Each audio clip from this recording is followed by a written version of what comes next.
Wala pong bisa ang ginawang bilihan mo between your tito, your uncle mo. Kasi ang binenta niya ay hindi naman niya pagmamay-ari.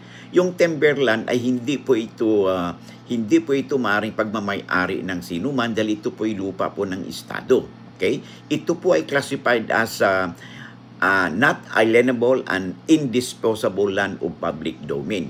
So, maaari lamang ma-transfer yan o magkaroon ng private ownership kung ito ay ideklara, no, ng presidente ng Republika ng Pilipinas.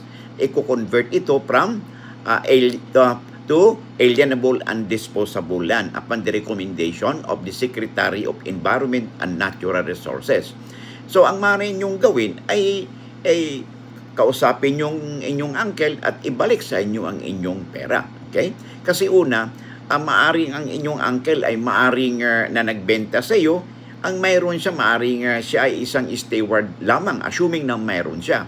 Kung mayroon siyang stewardship agreement ng DENR, ay ito ay nagbibigay lang sa kanya ng authority para i-develop yung lupang iyon, no? For 25 years and renewable for another 25 years. In short, yun lang po ang kanyang karapatan at hindi po siya nagmamayari ng lupa kaya wala po siyang karapatan na ibenta ito. Okay?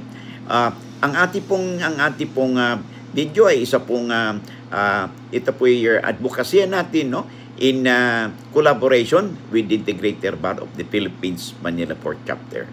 Lamang na kayo pag may alam sa batas.